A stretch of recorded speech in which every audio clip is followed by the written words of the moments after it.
कभी ऐसा हो सकता है कि आपका नोट पानी में भीग जाए, वॉशिंग मशीन में धुल जाए या फिर गलती से मुड़ जाए और फिर भी वो बिल्कुल नए जैसा कड़क रहे, उस पर एक खरोच तक ना आए। भारतीय रिजर्व बैंक यानी आरबीआई ने देश में करेंसी नोटों की सुरक्षा और उनकी उम्र बढ़ाने की दिशा में एक बहुत बड़ा कदम उठा लिया है।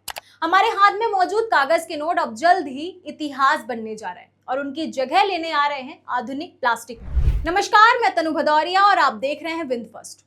आज के इस वीडियो में हम बात करेंगे कि आरबीआई का यह नया कदम क्या है, प्लास्टिक नोट क्या होते हैं और ये कैसे हमारे देश की अर्थव्यवस्था को बदलने वाले हैं। दोस्तों, आरबीआई की पूर्ण स्वामित्व वाली कंपनी भारतीय रिजर्व बैंक नोट मुद्रण प्राइवेट लिमिटेड ने नोटों के निर्माण के लिए आवश्यक ओपेसिफाइड पॉलीमर सबस्ट्रेट शीट की सप्लाई करने वाली कंपनियों से वैश्विक स्तर पर निविदाएं यानी ग्लोबल टेंडर आमंत्रित किए हैं। यह टेंडर 17 जुलाई 2026 को जारी किया गया है और आसान शब्दों में कहें तो यह एक विशेष प्रकार की सिंथेटिक शीट है जिसका इस्तेमाल दुनिया भर में प्लास्टिक के नोट छापने के लिए किया जाता है। इस कदम से साफ है कि भारत में जल्द ही प्लास्टिक बैंक नोट देखने को मिल सकते हैं। अब सवाल उठता है कि नए नोट हमारे मौजूदा नोटों से अलग कैसे होंगे।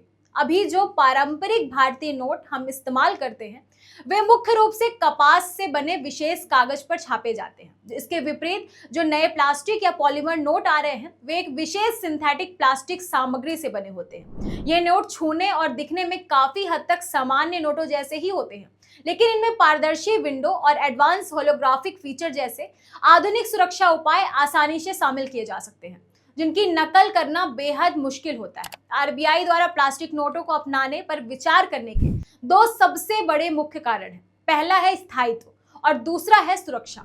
आइए इसे थोड़ा विस्तार से समझते हैं। हमारे कागजी नोट पसीने, पानी, धूल और रगड़ से बहुत जल्दी खराब हो जाते हैं। इससे आरबीआई को हर साल पुराने और फटे नोटों को बदलने और नए नोट छापने पर भारी खर्च करना पड़ता है। इसके विपरीत प्लास्टिक नोट पूरी तरह से वाटरप्रूफ होते हैं और ये आसानी से कटते फटते भी नहीं है।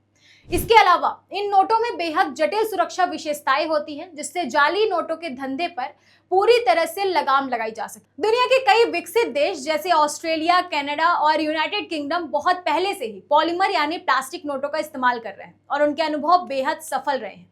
आरबीआई काफी समय से भारत की जलवायु और परिस्थितियों के हिसाब से नोटों के ट्रायल की तैयारी कर रहा था। अब इस ग्लोबल टेंडर के आने के बाद 18 अगस्त 2026 को निविदाएं खोली जाएंगी, जिससे यह साफ हो जाएगा कि भारत में इन नोटों की छपाई की शुरुआत कब से और किस स्तर पर होने जा रही है। तो दोस्तों, देश की करेंसी को और अधिक सुरक्षित और टिकाऊ बनाने की दिशा में आरबीआई का यह कदम वाकई बेहद सराहनीय और ऐतिहासिक है। आपको क्या लगता है, क्या भारत में प्लास्टिक नोट आने से जाली नोटों की समस्या हमेशा के लिए खत्म हो जाएगी? अपनी राय नीचे कमेंट बॉक्स में जरूर साझा करें। अगर आपको यह जानकारी महत्वपूर्ण और उपयोगी लगी हो तो इस वीडियो को लाइक करें और अपने मित्रों के साथ शेयर करें और हमारे चैनल विंद फर्स्ट को सब्सक्राइब करना ना भूलें। मिलते हैं अगले वीडियो में। धन्यवाद।